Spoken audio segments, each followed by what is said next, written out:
आप देख रहे हैं दुखती राग न्यूज। सच की आदत, परिवर्तन की चाहत, सच आप तक। आपने मशहूर मुसलमानों के मशहूर लीडर मोहम्मद आज़म खां का नाम सुना होगा।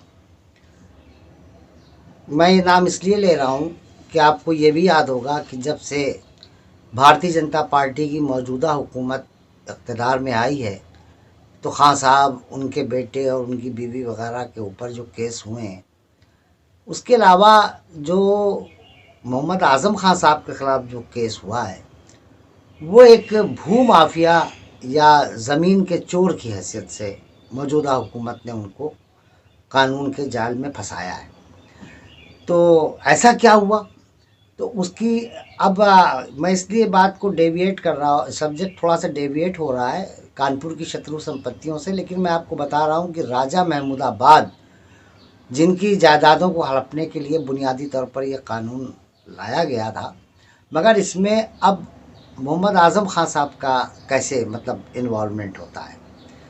इन्होंने मौलाना मोहम्मद अली जौहर नाम की जो यूनिवर्सिटी बनाई है रामपुर में, उस यूनिवर्सिटी को बनाने के सिलसिले में इन्होंने, चूँकि उस वक्त ये वज़ीर शहरी तरक्यात थे, नगर विकास मंत्री थे और इनके पास पावर था, और चीफ मिनिस्टर के बाद जो पावरफुल लोग समझे जाते थे उनमें एक शिवपाल यादव भी थे और ये भी थे, और कायदे से ये नंबर 2 थे और नंबर 3 पे शिवपाल यादव यानी जो मुलायम सिंह यादव के भाई साहब थे वो थे।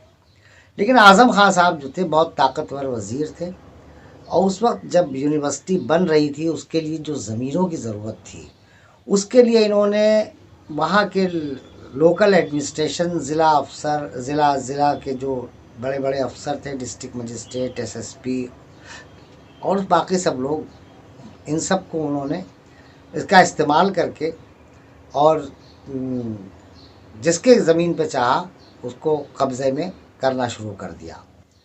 यानी उस मोहम्मद अली जौहर ट्रस्ट में जिसमें यूनिवर्सिटी बना है, न जाने कितनी औकाफ की जो प्रॉपर्टीज़ थी उनको शामिल कर लिया गया। इसके साथ ही साथ जो बहुत बड़ा हिस्सा शामिल किया गया वो अब वो एनिमी प्रॉपर्टी है। एनिमी प्रॉपर्टी की न जाने कितने एकड़ ज़मीन और उसकी क्या नाम है जायदाद से मुताल्लिक़ और दूसरी चीज़ें, वो सब इन्होंने अपना बना ली, और उसके लिए इन्होंने अपने चहीते शिया वक्फ बोर्ड के चेयरमैन वसीम रिजवी साहब का और सुन्नी वक्फ बोर्ड के चेयरमैन ज़ुफ़र फ़ारूक़ी साहब का इस्तेमाल किया। और अब तो उन दोनों चेयरमैनों ने अपना हलफिया बयान ये दे दिया है कि साहब हमें इससे दूर रखा जाए, क्योंकि हम जो थे उस वक्त नगर विकास मंत्री जी के दबाव में थे। आज़म खां साहब ने हमसे ये सब गैर कानूनी काम करवाए और ये हम मजबूर थे, इसलिए हमने ऐसा किया। तो अब इस बुनियाद पर आज़म खां साहब की जो यूनिवर्सिटी के ऊपर बहुत से हिस्से पे बुलडोज़र चला, बहुत सी तामीरात को गिराया गया, ये सब इसीलिए हुआ क्योंकि वो तमाम प्रॉपर्टी जो थी, जो जिसको इन्होंने हथियाया था, उसको सरकार ने ज़मीन चोरी का मामला और इनको ख़ुद भी एक भू माफिया डिक्लेयर कर दिया, घोषित कर दिया, और ज़मीन चोरी का इनके ऊपर जो इल्ज़ाम है वो मामला अदालत में ज़ेर समाअत है। हालांकि आज़म खां साहब हर मामले में ये कह देते हैं कि साहब मेरे हाथ साफ़ हैं, मैंने आज तक अपना बेदाग जीवन गुजारा है, बेदाग ज़िंदगी है, मैंने कोई भ्रष्टाचार नहीं किया। लेकिन अपने असर और रसूख का इस्तेमाल करके मज़लूमों की ज़मीन इन्होंने कब्ज़ाई, और दिसंबर की कड़कड़ाती सर्दियों में जौहर यूनिवर्सिटी के जिसको बाद में इन्होंने शामिल किया अपने जौहर ट्रस्ट में, उसके ऊपर आबाद करीब 400-500 लोग थे, ख़ानदान, जो दूध का काम करते थे, यानी या तो वो घोसी थे या गद्दी बरादरी के लोग थे। दिसंबर की कड़कड़ाती सर्दी में उनको रात को धावा बोलकर उनकी तमाम मकानों को गिरा दिया, उनके घरों का सामान बाहर पुलिस ने निकाल के फेंक दिया, और सबसे बड़ा नुकसान यह हुआ कि हज़ारों जानवरों को खोल करके हका दिया गया। जिधर जिसके सींग समाया वो भाग गया।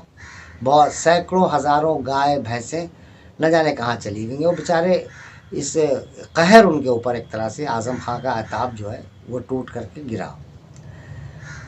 तो इस बुनियाद पर इनको जो आज ये जेल में चले जाते हैं या इनके ऊपर जो सब हो रहा है, तो ये जो जैसी करनी वैसी भरनी वाला मामला है। अब आज़म खां साहब भी उसमें एक मुलजिम है और एनमी प्रॉपर्टी एक्ट की जद में ये भी आए। अब आइए बात करते हैं आज़म खां। मैं इसलिए बताया कि राजा महमूदाबाद के बाद जो बड़े लोग जो हिट हुए हैं उनमें एक आज़म खां साहब भी हैं, और आप ये बात याद रखिए।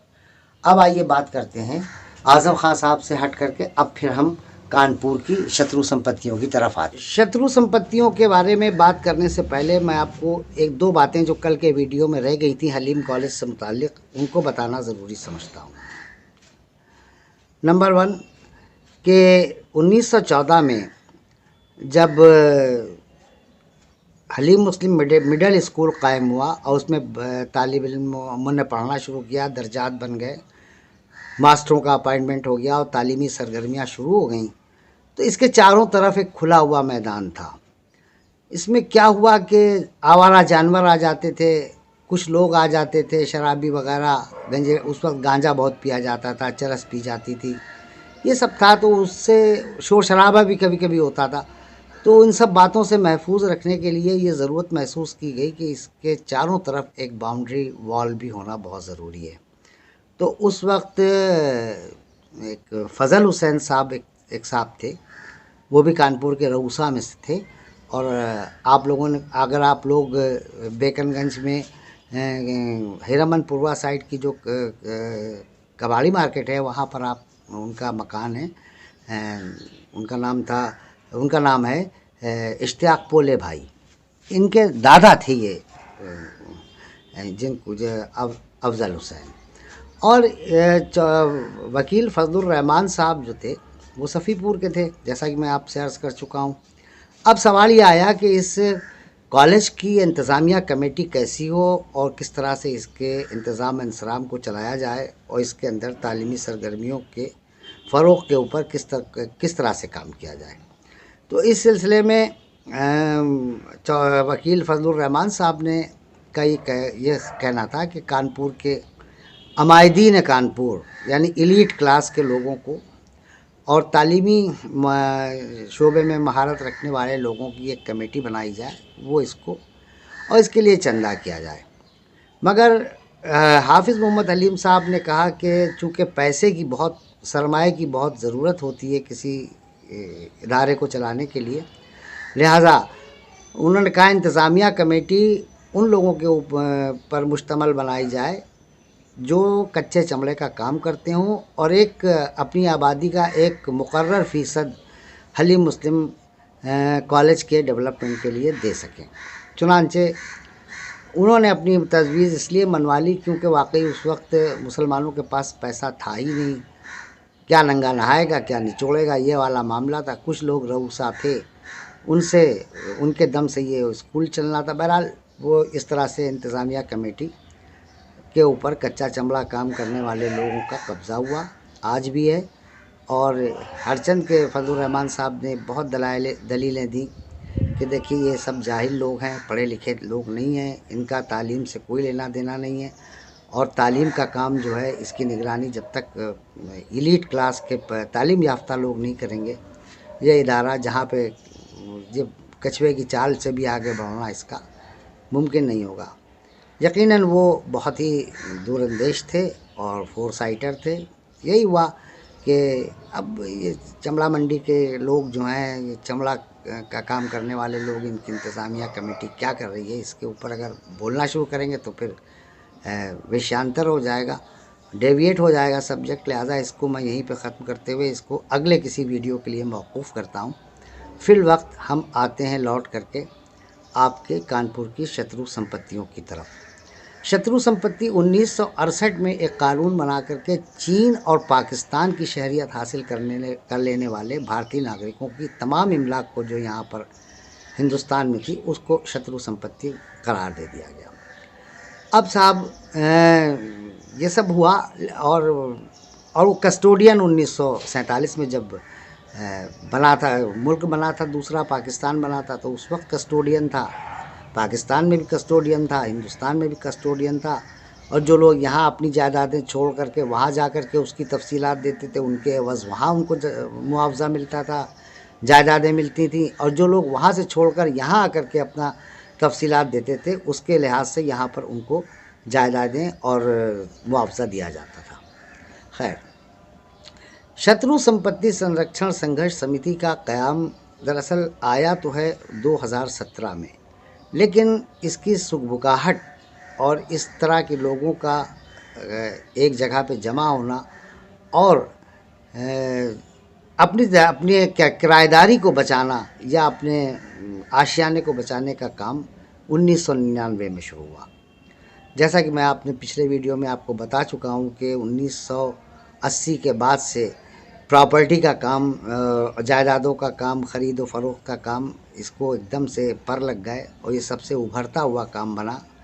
बैंक में रखने के बाद आपका पैसा 6 साल में, 8 साल में, 10 साल में दुगना होता था, मगर जायदादों में अगर आप अपना पैसा इन्वेस्ट कर दें तो 2-3 साल में वो दुगना हो जाता था।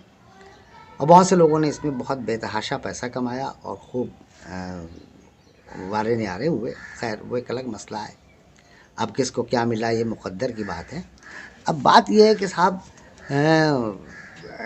शाहिद हलीम और मसूद हलीम, ये लोग जो थे, अब जब हिंदुस्तान आते थे, हालांकि ये कभी हिंदुस्तान के शहरी थे, मगर ये पाकिस्तान गए। पाकिस्तान जाने के बाद इन्होंने पाकिस्तान की शहरियत हासिल की और इसके साथ साथ उन्होंने बरतानिया की भी शहरियत हासिल की और इंग्लैंड में अपना वक्त ज़्यादातर गुजारते भी थे।